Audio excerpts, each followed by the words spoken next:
Here we are in the middle of Manhattan, and tucked in Chelsea is this little music building with a red door, and behind it an impressive 35-year music history, New York City rock history that's hidden away in this little gem. When people come into the door, they usually ask themselves the same question: what is this place?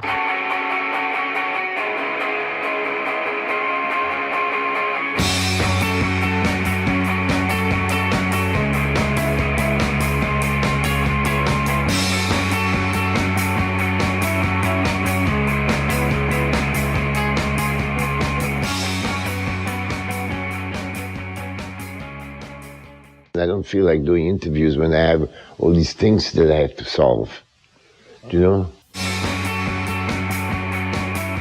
So like in 1978, I came to New York for a week and I'm still here.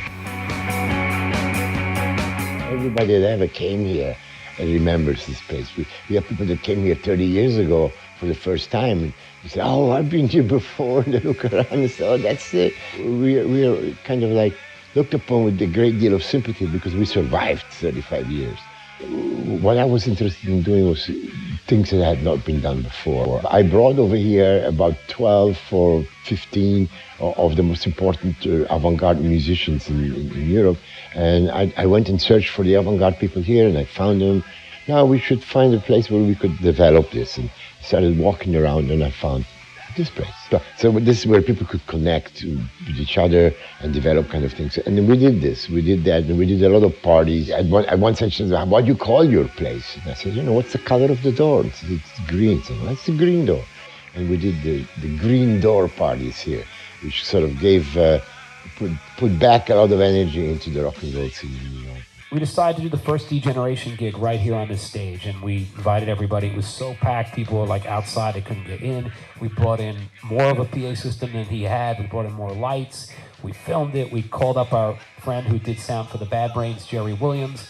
He did sound. This was Jesse Malin that had a band called the D-Generation, and they rehearsed it for like 5 years.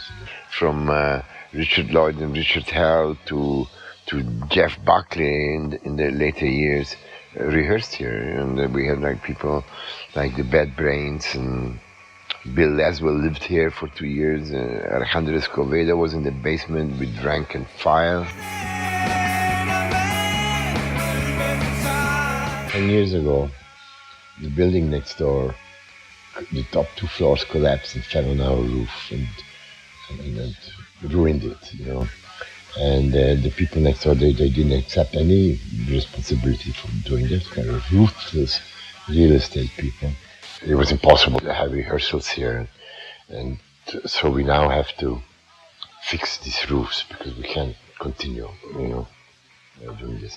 And luckily, very luckily, I found a bunch of young people who knew the place, came here, liked it, and they want to help us. But we needed some help, you know, we need some help. We need to get you interested in visiting us and seeing, you know, what goes on here. You'll be interested.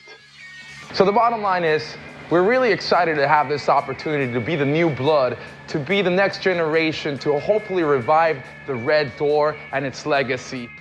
So, with your support, we can do this, and we have a very passionate and dedicated team together. Among them, Mr. Ian Cutler, who's our very talented creative director, acclaimed photographer, and a Grammy Award-winning art director. Then myself, I'm a musician and a music lover by heart, but by trade I'm also an entrepreneur running a boutique PR agency. And of course, there's George Okomelski, the legendary, but low-key figure who's contributed so much to music, dating back to the Rolling Stones and the Yardbirds, and all the way to now with the Red Door, which is why it's so important to preserve this place, to make new things happen, because there's hardly any other places like this left in New York City for artists.